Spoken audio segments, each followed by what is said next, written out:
welcome, Vosh. It seems Bastiat is still muted.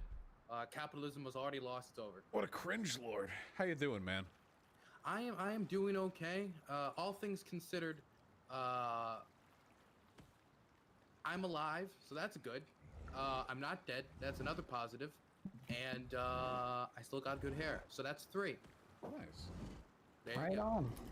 Good to see you, Dylan. Before taking the usual route, which would be having Good to see you too, Vosh. having Great you to to see you, introduce yourselves. I have somebody here who will be doing that for us. Our hippy dippy ring announcer. Can you take it away? All right, let's get ready to rumble!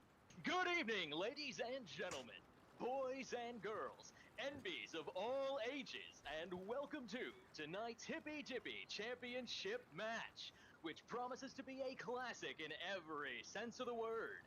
Standing in the red corner, representing socialism and weighing in at 170 pounds, the man known only as Voosh, Vouch, Vosh! The very And in the generous. blue corner, representing capitalism, weighing in at 165 pounds, 5 ounces, Boss the Blue Dog!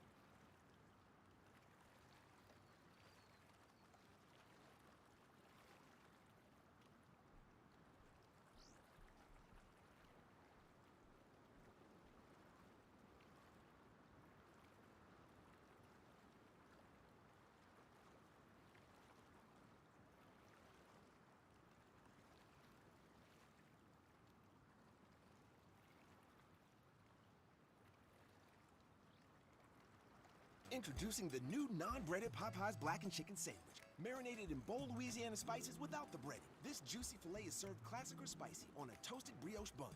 Try it for just $4.99. No breading, all flavor. Love that chicken from Popeyes. I just heard the greatest voice of her generation.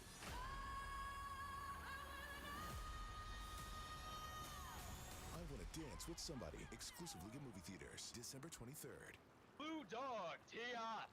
And tonight's prize? Eternal Glory! And a shiny belt. Holy Thank you moly. so much for being the announcer. Thank you very much. You may exit the arena. You do not get to join a union. Thank you. Okay. Now, I think you all know what you're here for.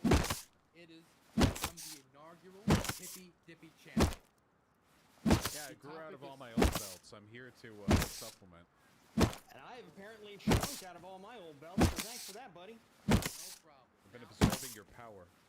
165 pounds. I mean, that's a good win. Yeah, 170 was very generous to me as well. We here at the Hippy Dippy Championship, we really care about our competitors. So, I am just going to make it clear. The topic's simple. Capitalism versus socialism. This is simple. This is a no-holds-barred match. I will not be coming in to regulate niceness in any manner. All banned words, except for things that violate Twitch terms of service, have been unbanned. All general hippy-dippy rules have been taken off.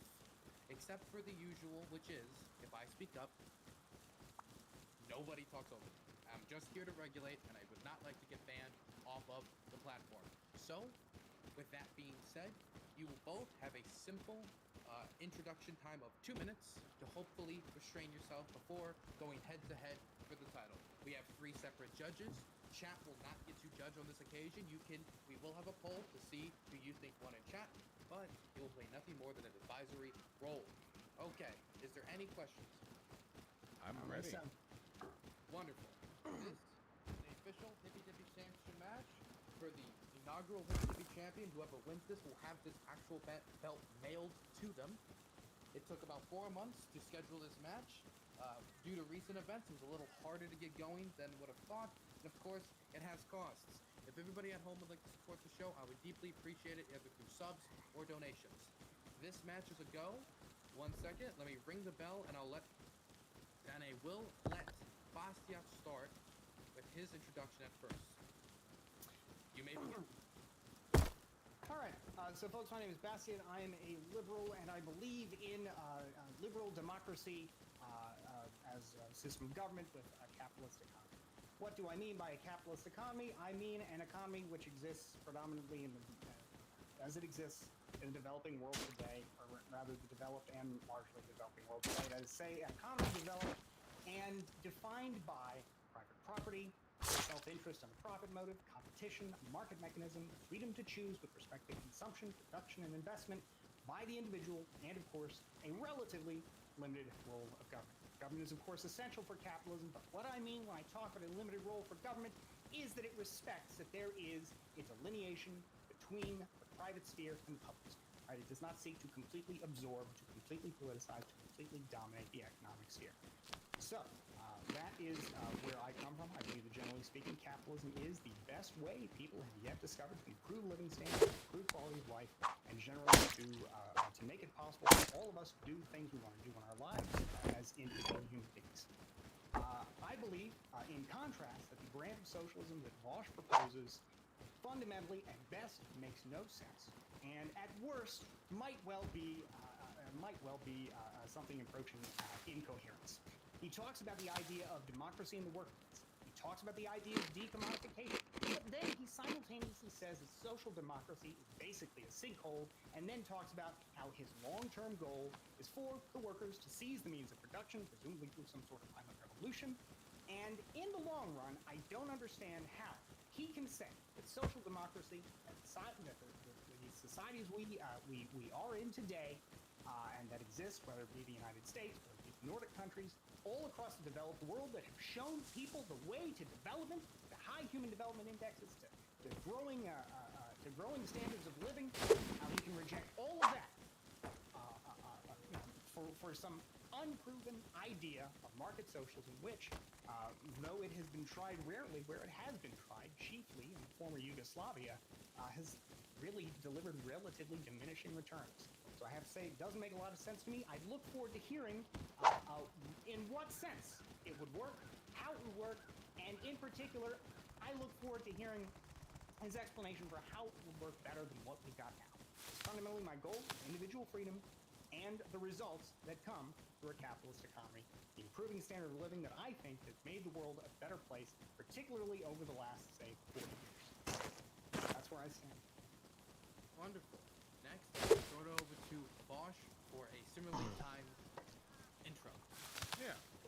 So, nobody is satisfied with the world as it exists. Everybody wants to make improvements, and everybody wants to make those improvements in certain ways. Oh, you're good. Improvements, if made I'm gonna kill you. ways, will beget Either that or just results, drop the and spear, some bro. Negative directions. Oh, hold on. I hear an echo. I'll mute my mic. Okay, gotcha.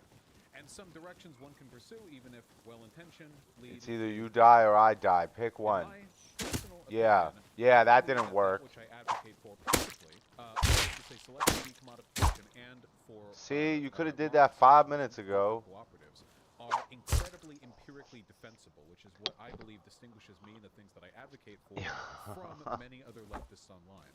When we speak of selective decommodification, we're speaking of no more than What? the Oh my God. Nordic democracies. When we say, and we and you as a capitalist should know this, that there are certain industries which do not respond very well to shifts in demand. They do not appropriately respond to market conditions. We know there are issues with American healthcare. We know there are issues with the decentralization of transportation networks that can be fixed with government intervention. Now, you said that you do not want the government to walk in and completely seize control. Can I get some corn, of man? I could not I'm agree starving. further. It is freedom, which I am principally concerned with. It is through freedom which I believe equality can be gained, not the other way around. Equality does not beget freedom, but freedom certainly can beget equality if appropriately structured. And I believe that selective decommodification, giving people the freedom to enjoy good health care, or the freedom to develop urban environments in a way which allows them to go from A to B without the need for a car. I should have anything put else a which bag is down. That was government intervention. stupid. These are things. If you want to learn what not These to are do, things watch which me. enhance human freedom. Now, to speak of market socialism, when we talk about worker cooperatives, it is Come on, true come that on, come on. Yugoslavia had its problems, but I think there were plenty of problems with Yugoslavia, which did not begin and end with their market socialism-driven That wasn't it. There were Wasn't plenty it, of boys? conditions, and to me, it is as ridiculous So we got going to up decry here. market socialism because of Yugoslavia as it would be to decry capitalism because of Congo and the Congo exclusively, or because of certain sections of Africa or Southeast Asia. There are other socio-political conditions which influence the development of these economies in those areas, but market socialism at its core There it is. essentially a government-facilitated operation of worker cooperatives across the breadth of the economy. The government expects it to be the standard of governance, and there is a great deal of empirical evidence suggesting that worker cooperatives are not just functional, I effective, suck. but in cases sometimes more functional and more effective than traditionally operated private firms. The reason for that is, and I'll wrap up with this, freedom is important, and in my mind, democracy, and what we consider to be democracy, has been evolving for a long time now. It used to be only land-owning white males, and today we have many more, but I think that in 100 years, economic democracy will be that point where we look back in the past and smack our foreheads and say, why didn't we do that sooner? Okay, the match is live. You engage. I gotta use the bathroom, so no stupid shit. I'll be right back.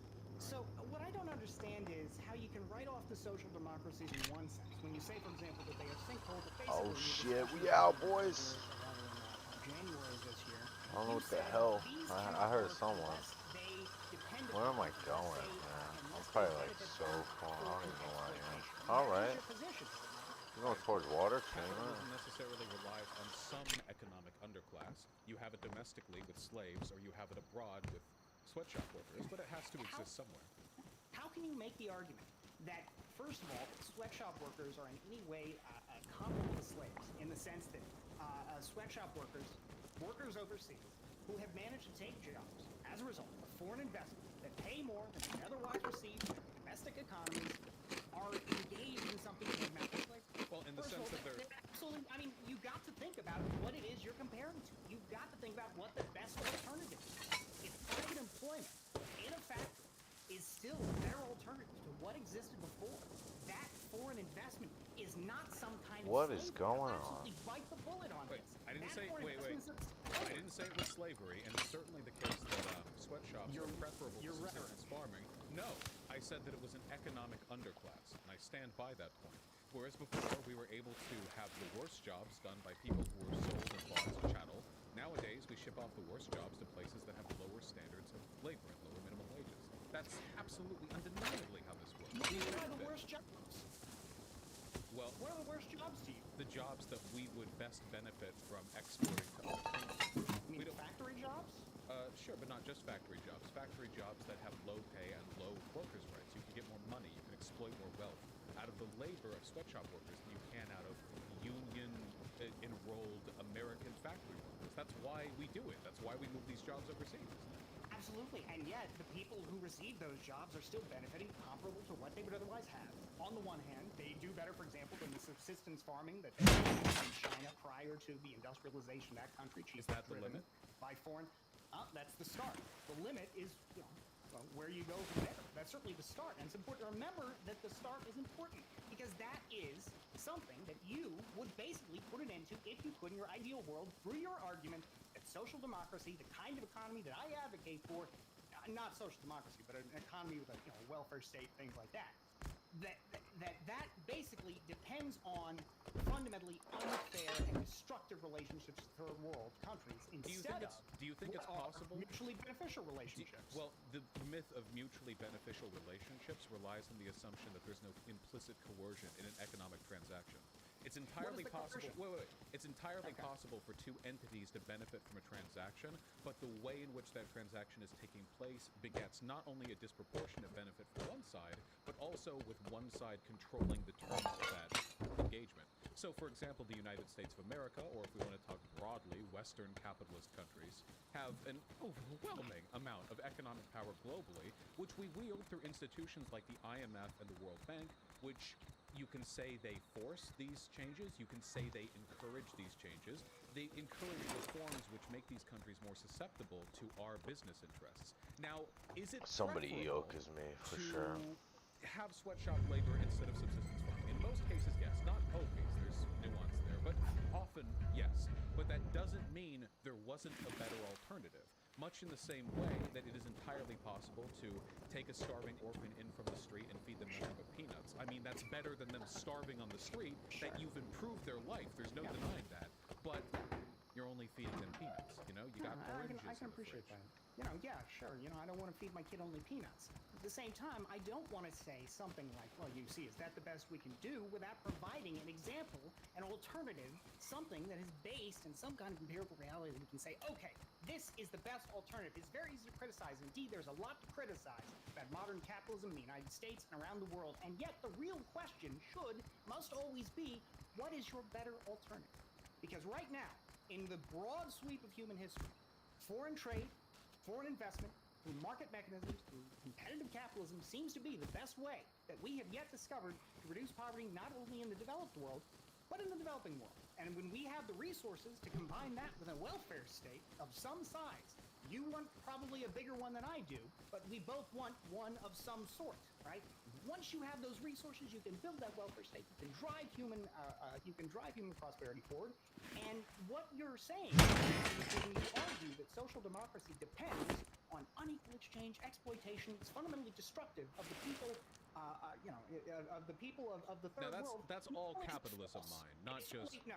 Yeah, not only is it false, the idea that our economies depend on this foreign trade. For example, the United States, according to the National Bureau of Economic Research, benefits from foreign trade to the extent of 2 to 8% of GDP. We can close ourselves off from the world, and though we would suffer a decline in our standard of living, our economy, as it exists today, does not in any way depend on the existence of foreign trade. Even if we end it all tomorrow, and I'll send you the link. But that's the benefit of foreign trade to the United States. That is what all this has brought to the United States. 2 to 8%. You're free to, but GDP. you're free to, but from everything that I've seen, I'm pretty sure that pretty much every country, every developed country at the very least, relies on global trade. I mean, that's the reason why our economies have developed the way we are. We've exported a massive amount of industrial work. We don't even get our resources domestically. I'm pretty sure that without... Okay, we can... So these are empirical points that we can discuss the particulars on later, because whether or not America depends on foreign You're trade... just disagreeing with the evidence, Raj. I mean, it's one thing to say that, yes, trade is very important. Of course it's important. It is important for the purpose of improving our standard of living, making it higher than it would otherwise be. But the developed world could exist without the trade of the developing world. Now, not universally in the sense of, you know, there are some resources perhaps That's at one time in the past or another. That's but my the idea argument, that we though. need this trade... All right, your argument is... No, that wait, we hold on. I'll tell you, wait. I'll tell you my argument, because we're running off in a couple... With exploitative trade. We're running off in a couple of points here. First of all, and again, this is tangential, but I'm highly skeptical of the claim that we're only engaging in foreign trade for marginal benefits. I'm pretty sure that we benefit pretty tremendously from our ability to participate in the global economy, but it's ultimately secondary to my argument, because I would like it if our countries were more capable of economic independence. We're talking about two separate things right now. We're talking about domestically worker cooperatives and what that can do, and we have plenty of empirical evidence suggesting those could be an improvement, at least in certain respects. But globally, we know that the reason why these countries are the way they are is because it's incentivized for them to facilitate the growth of their economy in ways that benefit our industry. If a country, a developing country, not very wealthy, not very powerful, needs money, and it certainly does, in a very aggressive foreign marketplace, the best way for it to get that money, the best way for it to get its security, is to kowtow to Western business interests to make sure that they're capable of signing off their wealth of labor, their resources to foreign companies. That way, not only do they get whatever money we give to them on account of that trade, but they also get the security of being essentially backed by Western business interests, which means that if they can invade it, we have an incentive to involve ourselves in that process. This has absolutely happened before. This is, I don't know why you're shaking your head. This is how... No, what I don't understand is you seem to be under this assumption, right? That the United States as a whole pushes trade like as some kind of unified whole, right? Because it is so very important to us, and other countries in return are engaging in trade because they believe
believe that they will get military protection or something like that. When in reality, what's We going try to on is a lot more maximize our simple. benefit.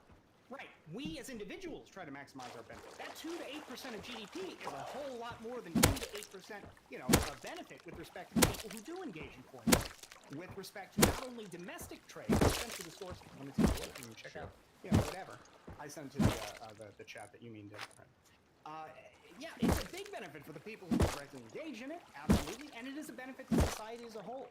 The question, though, I think that seems to me to break your worldview here is that you say that our standard of living, a welfare state, all the good things that we both agree in some fashion we want here in the United States. I don't want to go as far as you do, but you seem to say that they depend on us being fundamentally monsters, right? We have to exploit in a destructive fashion the developing world. You're Whereas, assigning some in fact, moralistic language to me that I try to avoid when I make these arguments. Rush, when you talk about social democracy as a sinkhole, when you talk about it as depending on exploitation of the third world, what else can So that wait, to be mean? perfectly clear, the reason why I said that about social democracies is because, while I think they're certainly preferable to what we have in America right now, they don't overcome some of the fundamental flaws that I believe we have right now, morally, with how we engage with the economy.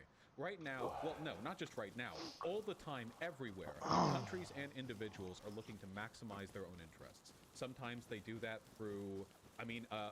Henry Ford, for example, paid his workers more because he realized that once they made enough money to buy his cars, everybody benefited from the transaction. That's wonderful. False. That's not at all true. That wouldn't even make sense. How could he pay his own workers for the sole purpose of them buying his own cars? Like, that's a very small part of the economy, as far as myths people tell, for the sake of trying to raise the idea of wages being good, going up organically. But Henry Ford didn't raise his employees' wages so they could buy cars. It would be a kind of endless cycle. It's like plugging in an electrical outlet into an electrical socket on the same extension cord and thinking you create infinite energy. Wait, I'm Makes sorry. no Hold sense to it. on. So I learned that in history class. If that's some mythical fable, that's entirely possible. it's a- I have to it's a double fable. check. But that was an incredibly silly thing that you just said. The idea It's- that it's paying a small argument. your workers enough that they can purchase the products that you develop is not like plugging an electrical cord into the socket that you put it from at all. There are absolutely economic benefits to making sure that like the swath of the population is capable of actually participating in the economy to the extent that they can buy the products you're producing. But We that's all very benefit different from from what you people making. described. I mean, you described a situation where he raised their wages so that they could buy his products. You're saying you want to make products that many people can afford. Sure, absolutely, that's good. But you didn't raise their wages. So As they I could buy the understood, products. he raised their wages because he realized that if they were capable of living a more comfortable existence, then they would also be capable of purchasing his products. So more of the money would go back to him. In essence, he would make money off of it because their standard of living would be raised with what was essentially them taking a cut to their wages. He raised That was wages as to prevent I was told. turnover, You know. Anyway, this is highly tangential. When we're talking about social democracies, and we're talking about their reliance on developing world labor, the only reason this was fundamentally brought up is because it was taking place in the context of a larger conversation about what can be done to facilitate the proper and humane economic growth of developing nations. So, to my mind, the best thing that we could do realistically, not snap our fingers God mode, but realistically, would probably be international trade blocks that we could use to sort of push up the standard of living in these countries by saying, I'm not going to do business in a country that has, these types of labor rules. We're not going to do business in a country that has a standard of living this low. And that sort of thing would incentivize these countries to ratchet up their internal, standard of living without it compromising the business relationships they have with the global north. Sure. And I agree that that would be great. The Trans-Pacific Partnership, blessed Hillary Clinton, if only she had won and been able to implement that, that would have been wonderful. And yet, alas, we didn't get it because we got a candidate who wanted more economic independence. I don't understand how you can say you want more global trade blocks when you just said a moment ago that you want more economic independence. I want countries to be able to be economically independent, but I think that global trade is necessary. It also helps facilitate peacetime. The more countries engage in global trade with one another, the less of an incentive there is to engage in boots-on-the-ground war with any developing country. I mean, that's a good thing, but, something else that really surprised me with respect to your idea of development and, improvement in the third world is that on top of the idea that, and it seems like sometimes you want these countries to be able to seal themselves off from the United States, part of the long-term plan you discussed with Hakeem on Sometimes January that can 4th be to was their this benefit, idea. Was this idea that over the long run, countries should experience revolution, they should basically stop trading with the United States until at some day in the future, first the countries of the developing world fall to bits, and then eventually the United States falls some kind of revolution from the developing world. I mean, that was the plan you laid out, and that seems very different from this idea of, well, let's have more trade, though. I mean, that's good. Wait, right? How selective- can you hold both selective- of those opinions at the same time? Easily. Selective protectionist policies for developing countries can be very beneficial. We know this because of the Asian tigers. We know this from countries all around the world. Even America during the Gilded Age engaged in some pretty substantial protectionist policies, which can be effective. Now, America currently is the leader of global trade. I don't think we're in a position to meaningfully benefit from protectionist policies. But there are small countries, like, for example, Bolivia, which just returned its IMF loan, who say, no, we do not want to engage in these reforms. We do not want to submit ourselves to the business interests of the Western world. We will find a way to develop our economy on our own. There are countries that are better for that strategy. Sure. Yeah, and I mean, I guess to the extent that you think countries should be free to refuse IMF loans, I mean, sure, they should be free to refuse IMF loans, as they always have been, right? That's never been, like, there are conditions countries may find themselves in where an IMF loan is a lot better than the alternative, but the IMF loan... That's what I mean about coercion, though, Bastien. Yeah, if a country is desperately poor because of war and civil conflict, and then the IMF shows up and they're like, we'll give you $100 million as long as you normalize your economy, this is a coercive engagement, is it not? Gosh, for you to define that as coercion, to say that somebody shows up with a $100 million loan, no force required to force that loan on you. They This is a offer you the libertarian option in exchange for reform. It is not a libertarian argument. Bosch, your definition of coercion basically means that nobody can ever engage in any kind of independent agency of any kind so long as scarcity exists in some form. I mean, it's a ridiculous notion to call it coercion. Scarcity will always compel some degree of coercion. There's no denying that there's always going to be some element of that. But if you don't believe there's any fundamentally coercive element to, like, war-torn, poor, ravaged countries with desperate populations being offered loans as long as they're willing to succumb to Western business interests, if you don't think that's a interaction which has some degree of coercion, of implicit force behind it, then I don't know what you're even talking about. We can talk about the coconut on the island analogy if you really want to, but this is ridiculous. We can talk about the coconut on the island analogy if you Well, want to. then I ask you, we don't even have to talk about that analogy. That's really an analogy that works very well for anybody who's ever heard of it before and had a minute to think about it. I mean, the idea that proves something. The idea that two people on a desert island arguing over a sack of fruit proves something meaningful about the global economy is ridiculous. The only reason that analogy works is because you talk to a lot of ANCAPs who are, frankly, ridiculous. These arguments you're making sound fairly ridiculous. Well, we can run. Wait, then overcome the analogy. So if you're saying what you're saying is that fundamentally it is coercion. Anytime somebody has resources, somebody else wants those resources, and they cannot get those resources easily, except if they go through another person. It's like saying, it's like if I told you, Bosch, you know, you see, your idea of economic democracy is all well and good, but you know, if we crash on a desert island and three of us decide to form a coconut co-op, and you know, two of us say, would you like to get to the analogy yet? You ain't gonna get that third coconut. Yeah, I mean, you get where I'm going here. It's ridiculous. I don't think that the analogy that you're. I don't think your deconstruction of my example is very prescient. So hold on. Right. You fly a plane. Well, you're not flying. Plane crashes. Desert island. You wake up, but somebody else, the only other survivor, woke up before you. And they have collected all the coconuts, the only food sources on the island. They have them. They're theirs now. And they say they'll provide you coconuts so long as you suck their dick. Now, the only question is, do you consider this a coercive exchange? No. It's no more. No, it's not. Really? The fact that resources are limited, that somebody else got those resources first and doesn't want to give them to you, does not mean they're coercing you by saying, then I'll give those resources to you in exchange for that. Any more than, by the way, it's a legitimate example to say that three people crash on the island. Two of them decide that the worker coconut co-op that they are going to form, now that they got three people, we're only talking about coercion. If they, that's the thing, right? There's no coercion in the situation for one. So wait, what does coercion mean to you? Wait. What does coercion mean to you? Coercion is when you use force to deprive someone of something. right? To force them to do something, not when you dangle wait, something. I'm at sorry. them and say, I'm sorry. "That mean-" What about Yeah. teachers having sex with their students, Bastiat? That's rape. That's wrong. Whoa, It's rape. wait, Bastiat, hold on. You're unironically like being loud and angry. So let's talk about it, okay? So a kid has a certain grade, not kid, let's say college, okay? Let's say a college student has a certain grade, and the teacher kind of suggests, you know, that if they stay after class and make some amends, that maybe the grade will go up. They don't demand anything. They don't pull out a gun. They don't threaten anything. Is that not coercion in a comparable way? I would say it's coercion because the teacher has an undue amount of power over the student that they can use to press the student into a disadvantageous exchange.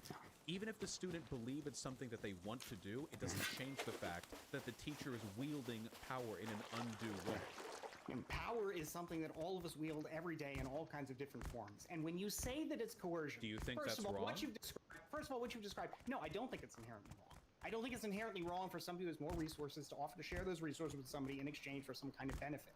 That's what you're basically So deeming you're coercion. okay with teachers? No, Vosh, I'm not okay with that. No, and but again, that's what the fact that question the was. fact that you have to retreat. No, the fact It's that you not have to retreat retreating. is You- examples, right? If You you're don't saying believe in what coercion as a used to be- concept. what used to be- No, I don't, Bosch. I've described what coercion is to you, and you were describing something very different. But let me lay out a response to what you're saying, right? Trading grades for sex, right? That's basically between two otherwise adults, right? They're adults in this situation. Yeah, I again, if you're trading sex for money, if you're trading sex for something else that is legal or reasonable, again, all other factors out of the mind, no. I don't find that coercion. Wait, then offer why do that, you keep right? saying you do find it coercive, but then you explain it, and then Yeah, you say you don't because- find it right, coercive? right.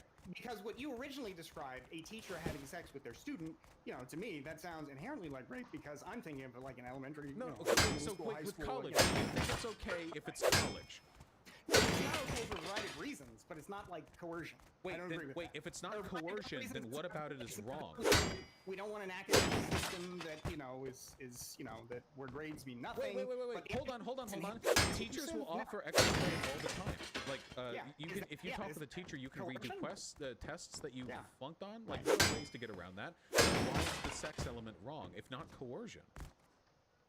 No, What do you it would be- think Wait, I'm sorry, I'm sorry. I'm letting you dictate the conversation a little bit too much. Hold on, Bastiat, just a moment. Very kindly. You dictated the conversation by bringing up Coconut Island and sex and rape while we were talking about the more salient No, point. wait, that the you problem, wanted, Bastiat, which is you legitimately don't understand what refusal here. coercion means. No, Bosch, you've got a very different idea of what coercion is. That basically means that all human exchanges, right, are fundamentally coercive, and it doesn't make sense. It doesn't make sense. There is an In the element of situation you coercion described. in most human interactions, but some Yeah. are worse than others.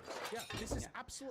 This is our understanding of coercion with regard to a wide variety of social issues. Yeah. It's Yeah, not. power Wait, hold on. imbalances. It's not surprising to me that you would be attached to capitalism as a system if you're incapable of recognizing that there's something fundamentally unfair about exchanges of resources where only one party in that exchange is. Wait, really quick. Why do you keep interrupting me with yeah and sure? Bosch, because what you are saying here right now is again another ridiculous kind of attack where you say Talking about the "I definition of understand- coercion? I understand why you're okay with coercion, or I understand why you're okay with capitalism. You can't even understand. I need you to your calm down a definition of little bit, coercion. Bastiat, okay? Because And you're Bosch, actually like again, chirping right. every moment that I speak. No, it's it's- actually it's really not it. distracting. Hold on. What you're doing here So wait, is so to you, ridiculously unfair. coercion begins and Yeah. well, I've had this conversation a lot, and usually Sure. even ANCAPs don't bite the bullet on the idea that there's no such thing as coercion without Right. direct force. So you Can actually, you define coercion then? yeah, I think that coercion is well, you have explicit and implicit coercion, and explicit coercion I think would be like bullet to the head, like gun to the head, like very obvious. But implicit coercion is when there is a power balance or a power imbalance, sorry, between two or more entities, which means that there's not really a way to fairly dictate the terms of an engagement between them. An example of this would be unionization. The reason we have unions is because collective bargaining is the only way that workers can actually barter for their salaries up next to a corporation. People, boomers, mind, have been saying for decades, you need to go in there, you need to tell them what you're worth, okay? Tell them what you want to be paid. This doesn't work.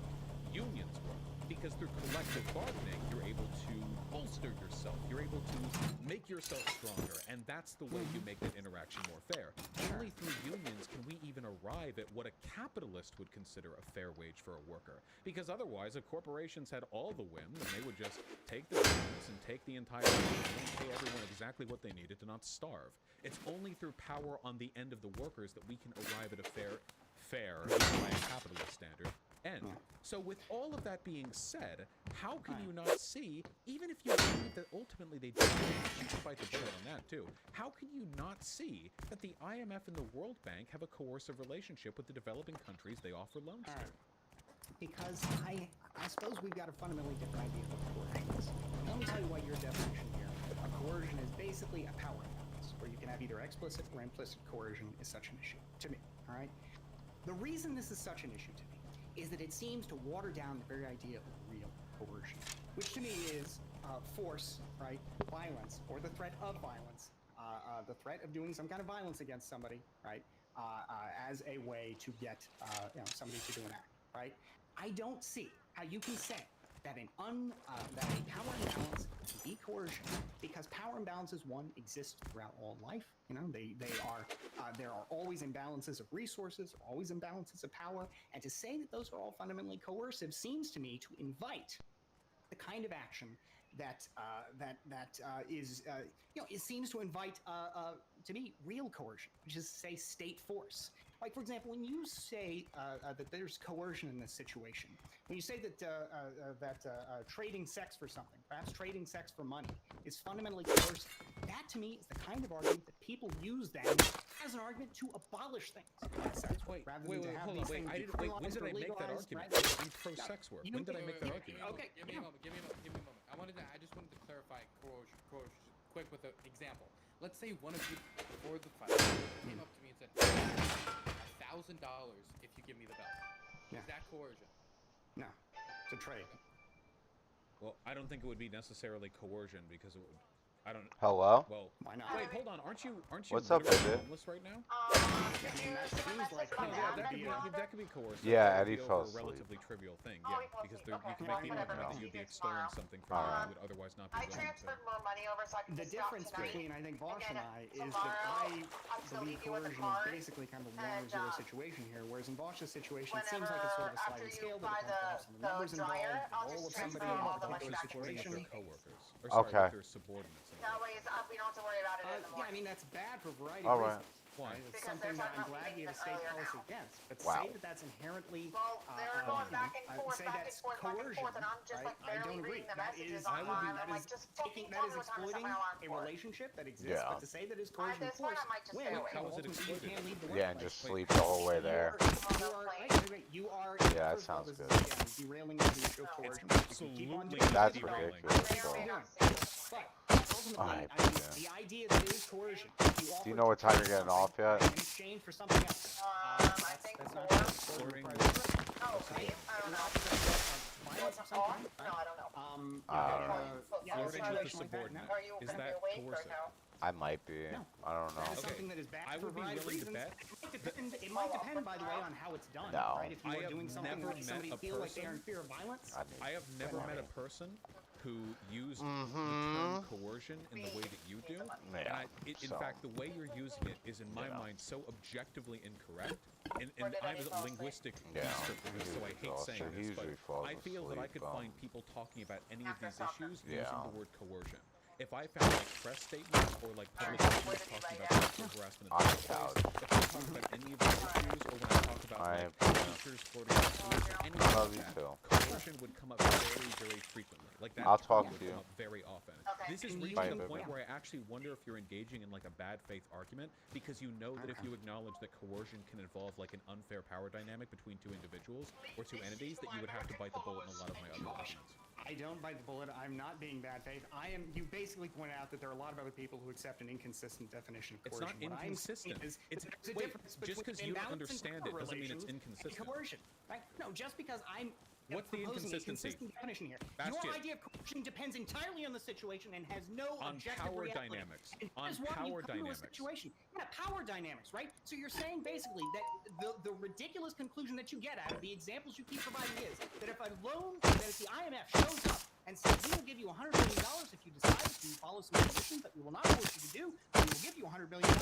Well, hey, that's coercion, right? Even though a country has been offered $100 million they didn't otherwise have. That's why your ridiculous definition of coercion is a problem. Well, we haven't even it settled on sounds the fundamental definition. It sounds real good. Were on one level, Weinstein's victims but in killers? reality here, Couldn't they have just Vosh, been left? Vosh, if Your you wanna talk definition of examples- coercion is empty, Bastia. Nobody is stupid enough to believe the definition the way you're using it.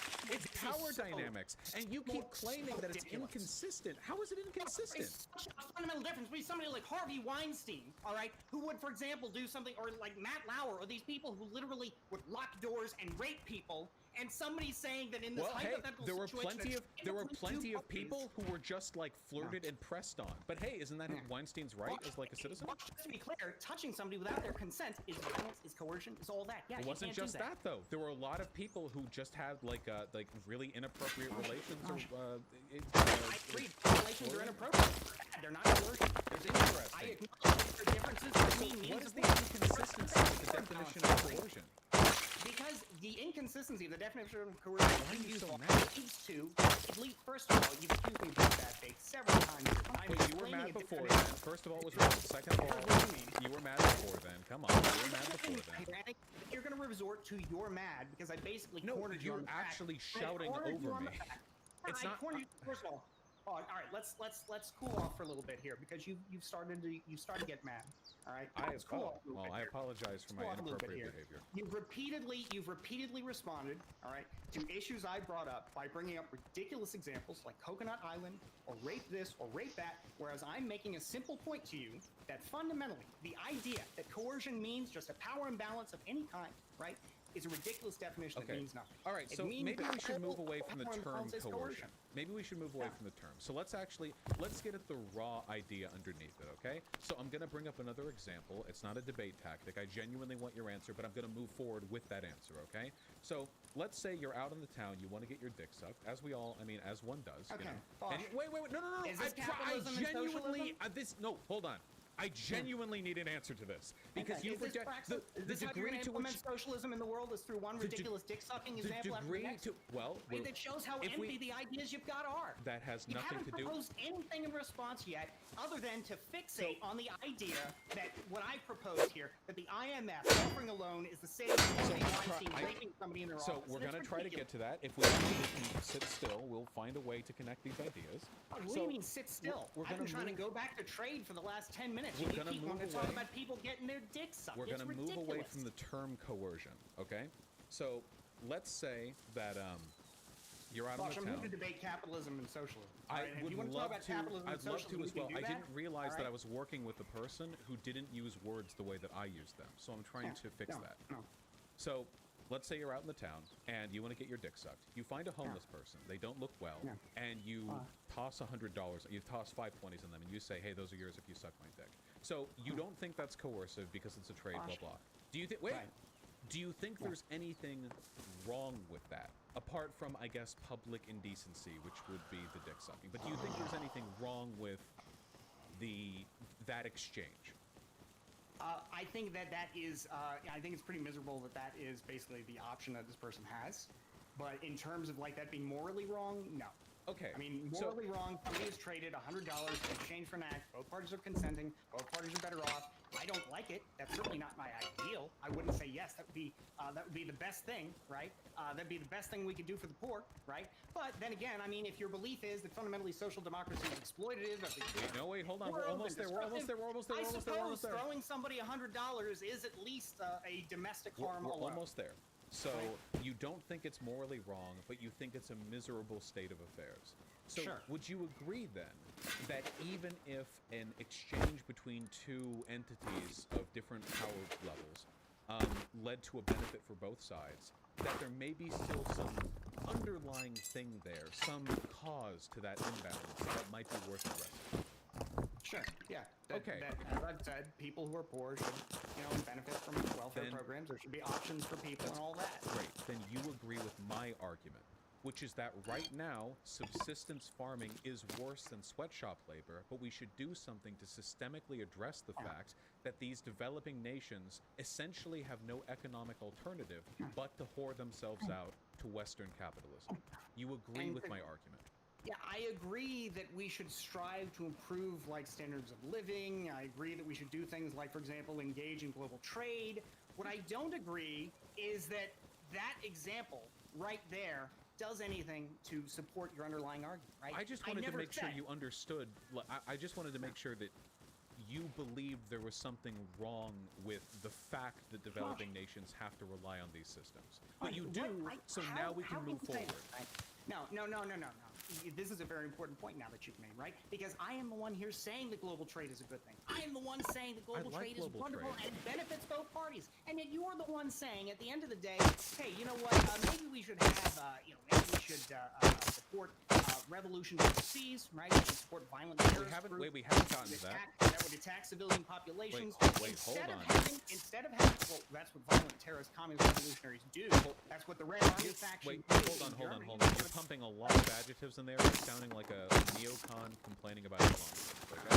Now let's roll back just a bit. So we agree. So we both like global trade, and we both want to improve the poor people in the developing world. That's wonderful. We do not both like global trade. I like global trade. You like global trade. You like global trade based on the argument and based on who you were talking to. No, I like global trade all the time. In the discussion you had with Hakeem, you made it quite clear.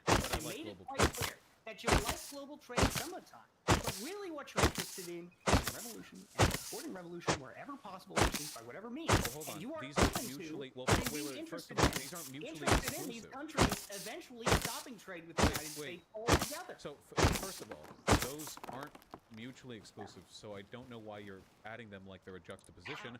I like some types of. Hold on. I like some types of global trade. Some types of global trade that I dislike because I think they're coercive. Now, there are some types of protectionism that I think are beneficial, but these are usually in the case of like really struggling developing nations that are getting exploited by their neighbors or by Western imperialism or neo-imperialism. And I think that in those cases it's beneficial. Even America sometimes can benefit from some degree of protectionism, though I'm generally a globalist in this respect. So, with all that being said, I'm unquestionably a fan of global trade, so long as I think it's serving the purpose of the global, working population. Now, with regards to this revolution terrorist cell thing, I am of the opinion, and we haven't even gotten to the empirics of the benefits of socialism, but if you were to decommodify a country entirely right now, it would be cut off from the rest of the world. The only market right now is participating in capitalism, whether it's their own trade blocks, they're getting resources sometimes because, America mostly dominated the world market. So I'm not of the opinion that you can beget socialism just by cutting America off from the world, making it a socialist country. We would get invaded, we would get censored, we would get blockaded, it would be bad. So instead what I think that we should do is we should encourage economic strength and independence, not complete protectionism, but the ability to be independent in countries around the world, and then should the opportunity for them to go socialist arise, since they have less to lose by removing themselves from the global market for a time, we as leftists in America should encourage our government to not kill their leaders and bomb their countries and forests and drop Agent Orange over their regimes. That's I think, first of all, I think you really soft-pedaled what it is you described there. You were talking about how it would be absolutely appropriate, if you could do it, to attack the United States military, to attack American interests abroad, to do all of those kinds of things. Well, so it's not American just a matter interests of abroad attack keeping the other United people. States. Can other countries not defend themselves against America? Hey, and that's absolutely, if you think a country should, absolutely a country should be able to defend itself. Absolutely anybody has a right to defend themselves against violence. I don't think anybody should submit to the mob. But I will say this. I don't think you understand that as well as you think you do. What you're talking about here, Vosh, is basically you're saying, it seems like you're trying to have your cake and eat it too. Here's your fundamental example. Explain the hypocrisy. We want to go, and we want to build social democracy, right? And yet social democracy is also fundamentally destructive, right? It is fundamentally destructive to the people in the third world. And the reason I have a problem with this is because do you know why I think that? I know why you believe it, Vosh, why? and here's why you're wrong. I don't think here's you why do. You're wrong. Because you have this idea, right, that it's always destructive, and I get your point that we can always aspire to do better. But when you describe the idea of cutting off trade, or when you describe the idea of trade being in fact destructive, right? Yeah, some that types of trade are destructive. That to me is really, I think that's pretty harmful. Wait, do you think some types of trade are good and some types of trade are bad? Do you think it's possible to delineate some distinction between those? Yeah, sure. Trade, for example, coercive trade, that would be a problem. Trade imposed by force, for example, the kind of trade arrangements that colonial nations set up. Okay. So to bring it back, what about trade? Generally speaking, trade benefits both parties. What about trade that preserves a state of affairs which you believe, in your words, is miserable. So even if you don't think the actual interaction, between the IMF and the World Bank and some developing country, even if you don't believe that's a moral wrong, you still believe underlying all of that, there's something unfortunate about that power imbalance, that they have to make that choice, that there's not more autonomy on their end. So what if certain types of trade reinforce that underlying system, that underlying state of affairs? Yeah, I don't. I mean, I'd be curious to know what those examples are when they're not done through coercive means, because generally speaking, trade is something that is done between two parties who consent to the arrangement, right? Okay, assuming so that, by for example, coercive, you assuming that, mean for example, with threat of let me give some invasion. examples here. Let me give some examples here. For example, I would say that trade that is imposed by force or threat of force would be one problem, right? Trade between two parties who voluntarily agree to enter into an engagement. I think you missed my point here. They agree to enter that engagement because they believe it will benefit both parties. So Generally speaking, what about the last trade? 40 or 50 years have shown that's true. What about trade, which is by your definition not coercive, your lunatic definition I've never heard before, but besides that, there are types of trades which reinforce this underlying miserable condition. So examples of this, historically, the U.S. has invaded countries with regards to business interests, but we can speak more contemporarily since that seems like kind of an easy get. There are also incidences, for example, where corporations will only deal in a country if they keep their wages low or their labor rights scant. And even though those exchanges may be nobody's holding a gun to anybody's head that we know of. The fact that they keep happening means that the only way that country can survive is by continuing to kowtow to that system. Only through a rejection of these trade policies can they move into something different, you know? Yeah, I don't know what example. I mean, maybe presumably you have an example of this. Because you started with started with saying my argument is kind of a lunatic that argument. have to So what adopt is the argument? neoliberal reform because of What the is- IMF and the World Bank. What is the argument here of a country that has had trade that has been forced upon it, not through do the you mean force as I forced? described it, but wait, force as you described it, right? Or trade that has been imposed in some way that does not lead to the country benefiting, that was not also imposed through some sort of force, right? So, what's the example? Well, I would say that the IMF and the World Bank have had a history of going to developing nations that need that capital in order to keep their country afloat. Yeah, and Bosch, I mean, that capital, if it were not there for those countries to have access to, I the feel world like would you're be not worth paying for it. attention to what I'm saying. So I'm not saying, I don't know why you keep retreating to the straw man. I'm not saying that these countries haven't benefited from their engagement with Western business markets. I'm not saying that. There are certainly countries that have. But we've also seen countries that relied on protectionism to grow beyond what these countries which rely on Western business interests have. We've seen this happen in countries like Singapore or in South Korea, where this very defensive approach to their economic development has led to them being more than just another country that has sweatshops. It's led to them being independent. It's led to them being strong.